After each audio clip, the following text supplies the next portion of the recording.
এক জায়গায় যুদ্ধের প্রস্তুতি নিচ্ছে, আসরের আজান হচ্ছে, 200 সেনাবাহিনী যুদ্ধের প্রস্তুতি নেবে, 200 জন আসরের নামাজ পড়বে, এদের নামাজ হয়ে যাবে, ওরা এসে নামাজ পড়বে, এরা যুদ্ধের প্রস্তুতি নেবে।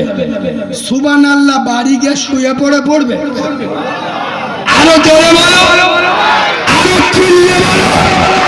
খোদার কসম, ये আদর্শ হাদিস খুলে দেখো, বদরের ময়দান, উহুদের ময়দান, খন্দকের ময়দান, মুতার ময়দান, খোদার কসম রাসূলুল্লাহ যত যুদ্ধ করতে একসাথে নামাজের সময় হলে রাসূলুল্লাহ কিছু সাহাবার হাতে যুদ্ধের দায়িত্ব দিত, কিছু সাহাবা নামাজ আদায় করত। এদের নামাজ হয়ে যাবে, এর আগে যুদ্ধে শামিল হবে, ওরা এসে নামাজ পড়বে। তাই তো বদরে সাহাবারা আল্লাহকে ভুলে না, আল্লাহ তাদেরকে ভুলে। খোদার কসম, মুসলমানের বাচ্চা হালতে কঠিন সময়ে তোরা আল্লাহকে ভুলিস না। বিশেষ করে আমি যুবকদের বলে যাচ্ছি, এবং তোরা 5 ওয়াক্ত নামাজ পড়তে পাচ্ছিস না, তো তোদের 5 ওয়াক্ত নামাজ পড়তে হবে। তোরা দিনে একবার নামাজ পড়। বাবা কথা বলে না, তোমাদের ইমাম রেখেছ 12 মাসে, সে তোদের 5 ওয়াক্ত নামাজ পড়তে বলবে। আমি তোদের 1 ওয়াক্ত নামাজ পড়তে বলে যাচ্ছি। কেন? আসলে আমাদের চেংড়া মালগুলো তো ডেঞ্জারেজ মাল, এমনি পড়ে, অন্তত একবার পড়।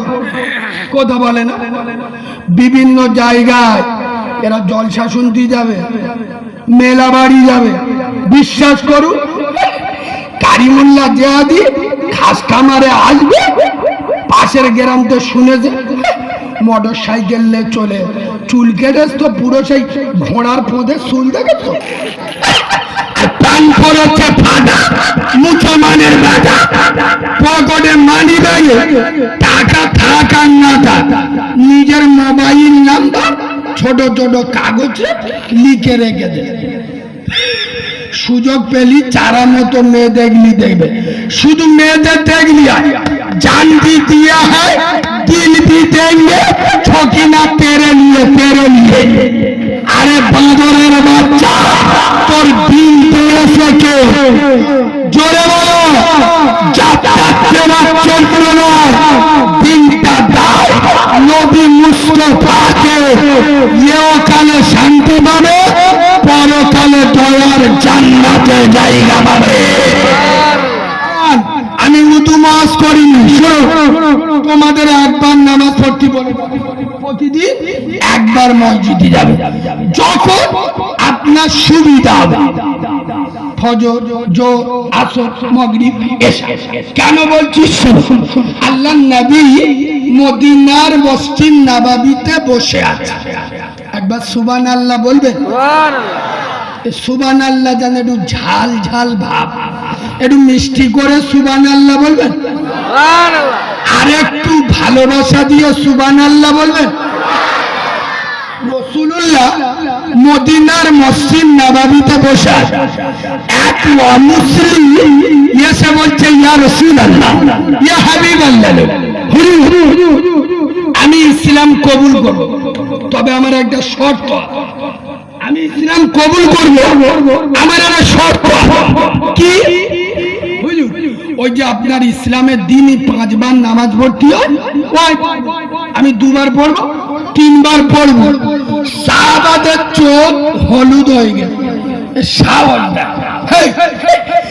যার উপরে নামাজ ফরজ হয়েছে, আর নামাজ ফরজ কত? জোরে বলুন। বলে 2 ওয়াক্ত পড়বো, 3 পড়বো, তাও নবীর কাছে। শোনো, নবী কেমন হিকমতের সাথে কাজ নিচ্ছে। নবী বলছে, বাবা আচ্ছা তুমি 2 ওয়াক্ত পড়বে, 3 ওয়াক্ত পড়বে না, আচ্ছা ঠিক আছে, আমি নবী তোমার পারমিশন দেব। তবে বাবা তুমি আমার সাথে কথা দাও, তুমি কালেমাটা অন্তর থেকে পড়বে। আমি তাহলে তোমার 2 ওয়াক্ত নামাজ পড়ার পারমিশন দেব। অমুসলিম ছেলেটা বলছে ইয়া রাসূলুল্লাহ, ইয়া হাবিবাল্লাহ, আমি জন্মের পরেতে দেখে আসছি আপনি মক্কা মদিনা একমাত্র মানুষ যিনি সারা জীবন মিথ্যা বলেননি। নবী